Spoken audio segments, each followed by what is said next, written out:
about to take a drive over the Going to the Sun Road from the east entrance all the way over to Apgar Village.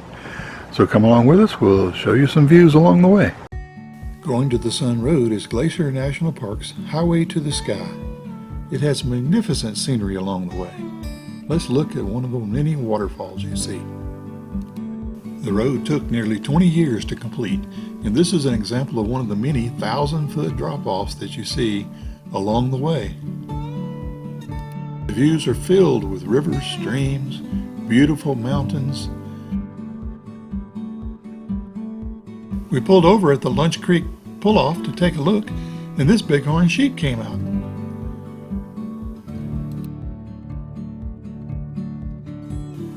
We were lucky to see these two bighorn sheep here at Lunch Creek, and while we're here, let's look at the waterfall that flows into the creek.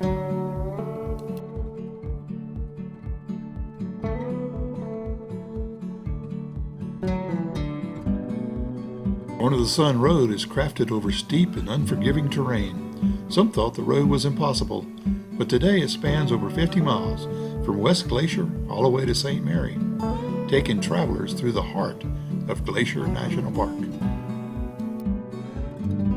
This pull-off along the road gives you a good view of Bird Woman Falls. The falls start up in the mountains and go under the road through a tunnel that was built. This is a view of water flowing over the Weeping Wall along the road. As you descend into the valley, the road flows along McDonald Creek. One of the many red buses offer tours. Located on the southwestern side of the park, you're going to find Apgar Village.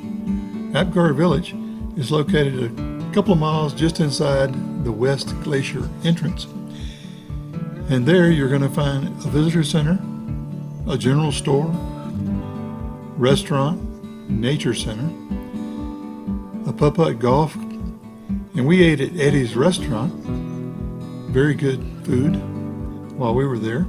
There's also a hotel and some lodges, a place you can rent bikes, and a couple of campgrounds. Also find gift shops and places where you can rent kayaks to get out on the lake and enjoy it. Apgar Village is situated on the banks of Lake McDonald. McDonald is the largest lake in Glacier National Park. It's about 10 miles long, over a mile wide, and 472 feet deep at its deepest point. On the north side of the lake originally sat Snyder's Hotel, which John Lewis purchased in 1913 and built a new Glacier Hotel. It was renamed Lake McDonald Lodge in 1930 when Lewis sold it to the Great Northern Railway. Early guests originally arrived by steamboat on the lakeside and walked up a dock and a trail to get to the hotel, which looks like the front of the hotel, but it's actually the back now, and the cars arrive on what used to be the back.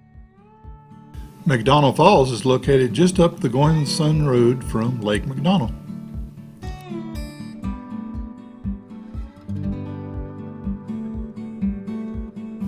We pulled over at a lookout to get a better look at McDonald Creek along Going to the Sun Road.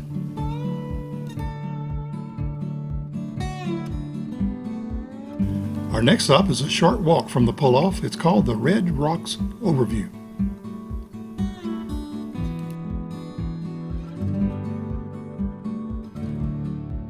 Next, we stop at an overlook just south of Logan's Pass that has expansive views of the mountains around it. We also were lucky enough at this time to see some mountain goats on the mountain's edge.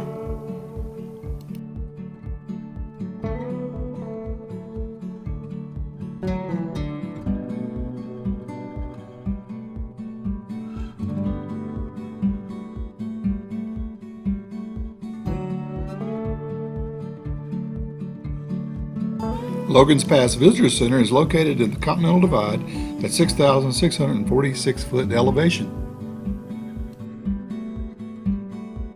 From the backside of the Visitor Center, you can take Hidden Lake Trail for some beautiful scenery along the way into the mountains. We are now going to continue our drive down Going to the Sun Road to head back to St. Mary. After 20 years of hard work, Going to the Sun Road was dedicated in 1933. Sometimes it's just called the Sun Road, but it was designed to complement the scenic wonders that it goes through. It was once thought to be an impossible route, but the engineers proved that they could build the road through there, and countless workers worked on it for 20 years. We're now going to enter the Many Glacier entrance to go visit the Many Glacier Hotel. This hotel started its construction in 1914 and opened on July 4th, 1915. It was built by the Great Northern Railroad on the shores of Swift Current Lake. Many Glacier Hotel was part of an effort by Lewis Hill, president of Great Northern Railway, to establish Glacier National Park as a destination resort. When you walk out of the lakeside of the hotel, you're greeted by beautiful views of Swift Current Lake and the surrounding mountains. When you walk into the hotel, you're greeted by an expansive 4-story view of timbers and beautiful architecture from timbers that were cut in this area. We've enjoyed our visit here at Glacier National Park. We hope you enjoyed this look at it as well. Continue with us on our journey as we head further north into Canada in our next video. If you haven't subscribed, hit the subscribe button, leave us a comment, and don't forget to hit the thumbs up.